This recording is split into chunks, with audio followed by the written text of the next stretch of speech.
nešto u temi novinskoj kojom se niste bavili. Jer bi to onda bilo moglo bi me ovako na cesti zaustavljati radnici, poluintelektualci, pitati jesam li stručnjac.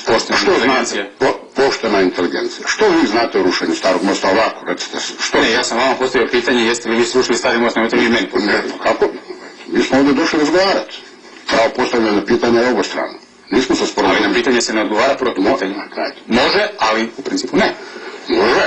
Ja pitam da li vi imate pravo postaviti to pitanje, pravo postavljanja pitanja proizlazi iz količine energije koju ste utrošili u bavljenju određenim problemom. Imam pravo, jeste li vi srušili Stari most u Mostaru? Što znate o Starom mostu?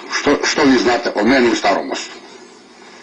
Evo ja ću vam ponoviti, neka ovo bude kratki tečaj besplatno. Ne mora biti, ne odgovorite na pitanje. Zašto bi ja odgovorio na pitanje? Pa nisam ja baš na optuženičkoj se klupi odgovara na pitanje.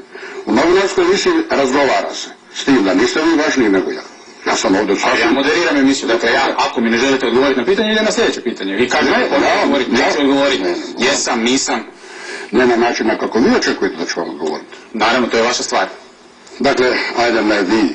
Mogu vas sve pitati.